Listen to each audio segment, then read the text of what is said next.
శ్రీ మహాగణాధిపతయ నమ. ఐం మహాసరస్వత్యే నమ. శ్రీ లలితాంబికాదేవియే నమ.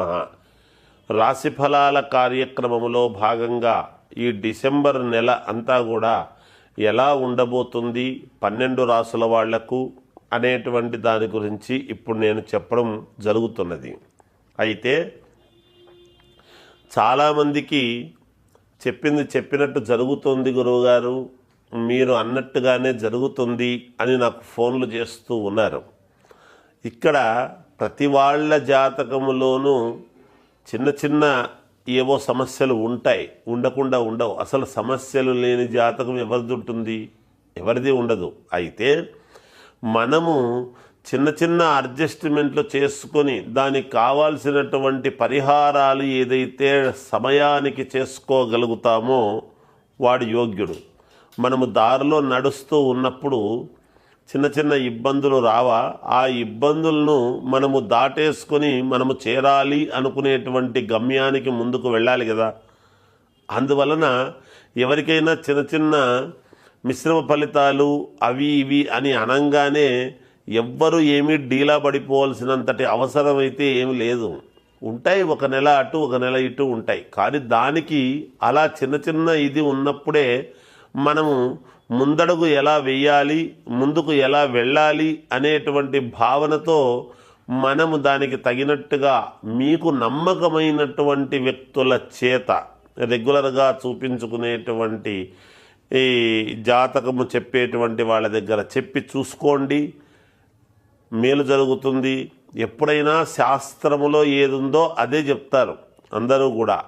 ఒకవేళ చెప్పేటువంటి శాస్త్రిలో దోషము ఉండవచ్చునేమో, అంటే మనం చదువుకున్నటువంటి విజ్ఞానాన్ని బట్టి ఒకరొకో విధంగా చెప్పవచ్చును.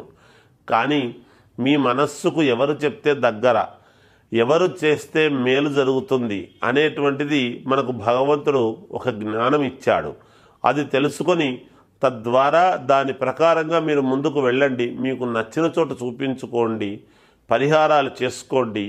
మీకు తప్పకుండా విజయము అనేటువంటిది మీ వెంటే ఉంటుంది కాక ఆత్మస్థైర్యం అనేటువంటిది మనకు చాలా అవసరం. ఎవ్వరూ డీలా పడాల్సినటువంటి పని లేదు. చిన్న చిన్న రెమెడీసే ఉంటాయి, మనకు అవి చాలా సూక్ష్మంగా ఉంటాయి. వాటిని గమనించి కనుక మనం చేసుకోగలిగినామంటే ముందుకు వెళ్ళవచ్చు. ఇది అన్ని రాసుల వాళ్లకు వర్తిస్తుంది కాబట్టి అన్ని రాసుల వాళ్ళు కూడా ఎవరెవరికైతే ఏ చిన్న చిన్న మిశ్రమ ఫలితాలు ఉన్నాయో వాళ్ళు చూసుకోండి. బాగుంది అన్నా కూడా ఒక్కసారి అనుకోవడంలో తప్పు లేదు కదా. నాకు తెలిసినంత వరకు మనము ప్రతి మాసము కూడా నేను చెప్తూనే ఉన్నాను. ప్రతి మాసము ఎంతోమంది చెప్పినట్టుగా జరుగుతుంది గురువుగారు అనేవాళ్ళు ఉన్నారు.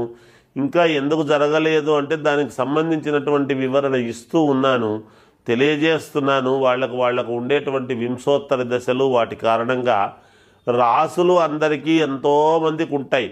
కానీ ఆ రాసుల వాళ్ళందరూ కూడా ఒకే లగ్నంలో పుట్టుంటారు కదా. అందువలన ఎవరు ఏ లగ్నంలో పుట్టారు అనేటువంటిది చాలా ప్రాధాన్యత. రాశి ఒకటే అయినంత మాత్రాన లగ్నము కూడా అవసరం కదా. ఆ లగ్నాన్ని బట్టి మిగతా గ్రహాలన్నీ ఎక్కడున్నాయి అనేటువంటిది చూడాలి. ఇది చాలా లోతుగా పరిశీలించి ఎవరెవరి జాతకం చూసుకొని వాళ్లకు తగినట్టుగా పరిష్కారం చెప్పడం జరుగుతుంది గాక. ధనుస్సు రాశి వారికి ఈ డిసెంబర్ మాసమంతా ఎలా ఉంది అంటే మిశ్రమ ఫలితాలుగా గోచరిస్తున్నాయి. అంత యోగదాయకముగా ధనుస్సు రాశి వాళ్లకు లేదు అనేది తెలియజేయబడుతున్నది. అలాగే చేపట్టినటువంటి పనులన్నీ కూడా నిదానముగా సాగడం అనేటువంటిది జరుగుతుంటుంది. ఆర్థికంగా గందరగోళ వాతావరణం అనేటువంటిది ఉన్నది ఇంట్లో. అలాగే దీర్ఘకాలిక ఒత్తిడి అనేటువంటిది పెరుగుతుంది. ఆరోగ్య విషయంలో అశ్రద్ధ చేయడం మంచిది కాదు. దీర్ఘకాలికంగా సమస్య ఏదో ఉంది అని అంటున్నప్పుడు దాన్ని ఎలా సాల్వ్ చేసుకోవాలి ఏమిటి అనేటువంటి ఆలోచనతో ఉంటారుగాక. అలాగే ఆరోగ్య విషయంలో అశ్రద్ధ చేయడం ఎంతమాత్రము మంచిది కాదు. కొన్నిసార్లు పరీక్షా సమయం వలె ఉంటుంది. అదేమిటి, అనుకోకుండా మీద వచ్చి ఇట్లా పడుతున్నాయి, ముందే ఇంత మాత్రము దానికి తోడు ఇంతమంది అనేటువంటిది లోపల ఉండినా, ఒకవేళ చిన్న చిన్న ఇబ్బందులు కలిగినా దాన్ని అధిగమించి ముందుకు వెళతారుగాక. కుటుంబ వాతావరణము కొంత చికాకు అనేటువంటిది కల్పించవచ్చును. దూర ప్రయాణాల్లో ఆటంకాలు కలుగుతాయి. నిరుద్యోగులకు అంది వచ్చిన అవకాశాలు సద్వినియోగం చేసుకోవటం అనేటువంటిది వాళ్ళ వంతు. అలాగే వృత్తి వ్యాపారాలలో కష్టం అనేటువంటిది ఎప్పుడూ కూడా పెరుగుతుంది. ఉద్యోగమున బాధ్యతలు సమర్థవంతముగా నిర్వహించలేక అధికారుల ఆగ్రహానికి గురి కావాల్సినటువంటి ఆవశ్యకత ఏర్పడవచ్చును. జాగ్రత్త. కార్యక్రమాల్లో పాల్గొంటారు. కొన్ని ముఖ్యమైనటువంటి కార్యక్రమాల్లో పాల్గొనడం జరుగుతుంది. మాసము చివరన కొంత అనుకూలవంతమైనటువంటి వాతావరణము ఉంటుంది. నెల మొత్తము ఇబ్బందులు ఉండినా మాసాంతములో కొంత మేలు జరిగే అవకాశము కూడా ఉన్నది అని తెలియజేయడం జరుగుతున్నది. కాబట్టి ఈ ధనుస్సు రాశి వాళ్లకు దైవారాధన అనేటువంటిది చాలా అవసరము. మీ ఇంటి దేవుడు కానీ లేదా దత్తాత్రేయ స్వామి వారిని కానీ ఆరాధన ఎక్కువగా చేయండి. తప్పకుండా మీకు సత్ఫలితాలు ఇస్తాయిగాక. జయోస్తు. మామూలుగా ఈ రాసుల వాళ్ళు 12 రాసుల వాళ్లకు కూడా మనము మిశ్రమ ఫలితాలు కానీ జరుగుతున్నటువంటివి కానీ తెలియజేస్తున్నప్పుడు శీఘ్ర ఫలితాలు కావాలి అని కోరుకుంటాం.